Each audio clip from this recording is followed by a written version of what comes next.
All right, well, essentially what Dwolla is a way to send and receive money online, which costs 25 cents a transaction regardless of the size of the transaction. So you can kind of imagine all the ways that that can be utilized. So we're going to tell you a little bit of a story today about what Dwolla is, how Dwolla has evolved, and something that involves financial institutions.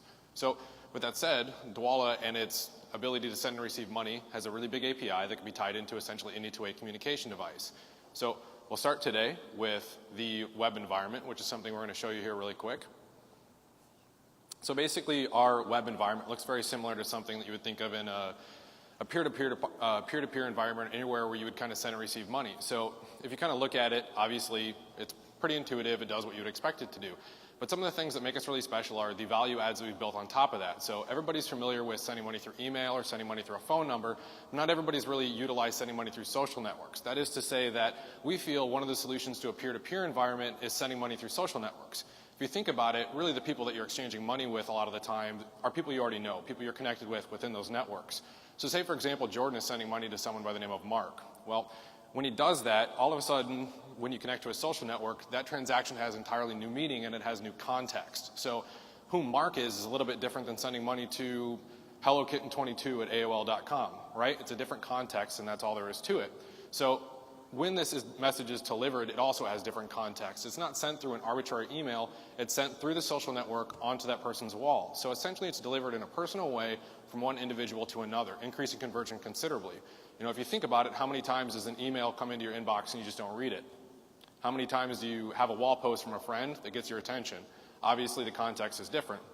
So this is one of the ways that we look at it from a peer-to-peer environment. One of the other things that we've really done, we started to look at, okay, well, I can send money through my cell phone or through the website with my friends, but how would I do that in a retail environment? What about a physical location? How would that work? So about 45 days ago, we released a product called Dwolla Spots. And what Dwolla Spots is it's a platform that allows any merchant to accept a cell phone-based transaction. So any participating merchant, I can walk into their store and I can pay with my cell phone. What makes this so different is this does not use NFC. It's based purely on preference and proximity. So think about Foursquare. When you check into Foursquare, one of the things you don't do is you don't go up and you do not tap.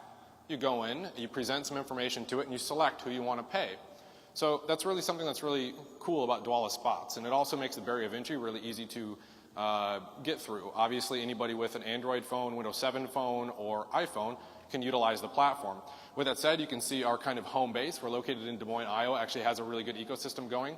That's where we kind of originally launched it. Right now in Des Moines, Iowa, it's really interesting because you can actually go buy breakfast, lunch, dinner, coffee, bananas, kids' diapers, doesn't really matter with Dwolla. You can actually live through Dwolla.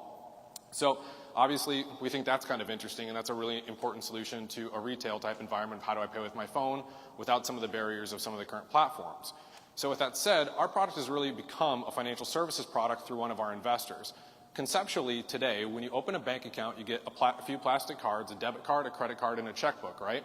Well, in the future, conceptually, what happens if all of a sudden you open an account and that money was instantly available through your cell phone? Well, with Dwolla, it's actually possible. So we've actually signed our first 10 financial institutions that we're integrating right now. So that is to say, how do we solve the problems? How do we connect that financial institution to Dwolla and make those two ecosystems connect? Well, we created another product. That product is called Dwolla FiSync.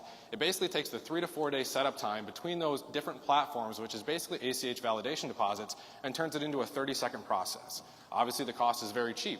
So if we start thinking about it, we have all of these different processes right now that we're talking about. And we're talking about all these different pieces and products that people are utilizing, and it really makes sense that people would adopt this, right? So the big question is, as a financial institution, how can we use all these complex data sets in order to teach us something we don't know? How do we take this data that we've never had access to and learn something new about our financial institution? And we think the solution to that is taking anonymized data and presenting it to the financial institution in an easy-to-understand way. So we created something called the Dwolla Dashboard. Basically, what the Dwolla Dashboard is, it's just a very easy, high-level way to understand information about your financial institutions based on activity within the Dwolla ecosystem.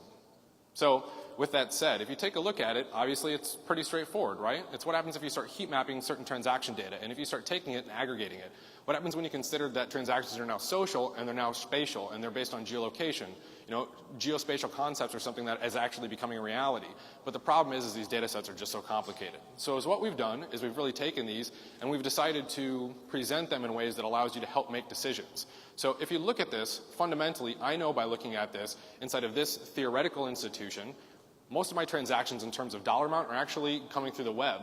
However, the predominant platform in my institution is an iPhone. So if I scroll down the page a little bit and I look at, you know, iPhone adoption versus Windows 7 phone adoption, I know that maybe my new home banking platform, which I'm considering it being a native environment, but I know what that costs. Maybe I should take it seriously, but maybe I should ignore Windows 7. I don't know. So I think that also, alternatively, if we look at kind of the social wheel on the bottom, what happens if all of a sudden I realize that in a peer-to-peer environment, 55% of my transactions are actually occurring or being triggered through Facebook connections? Should I, as a financial institution, if say I hold $10 billion in deposits, should I put a little bit more money into my social network presence on Facebook? And I'm not talking about going out and marketing to people just to open accounts. I'm talking about really positioning yourself in terms of a brand and taking care of yourself. So I think there are a lot of ways to look at this information that makes a lot of sense and allows financial institutions, especially people in executive management, to make very high-level decisions about how to serve their clients better and even where to put their next branches. Consider for a second if you can actually know from a very generic standpoint that one part of town has a high proximity of transactions for you and the other side of town is essentially dead in a very easy to understand way. Well, what does putting that next branch in the wrong location potentially cost your institution? What does it save you? That's the product that we wanted to announce today, the Dwolla Dashboard. Thank you for your time.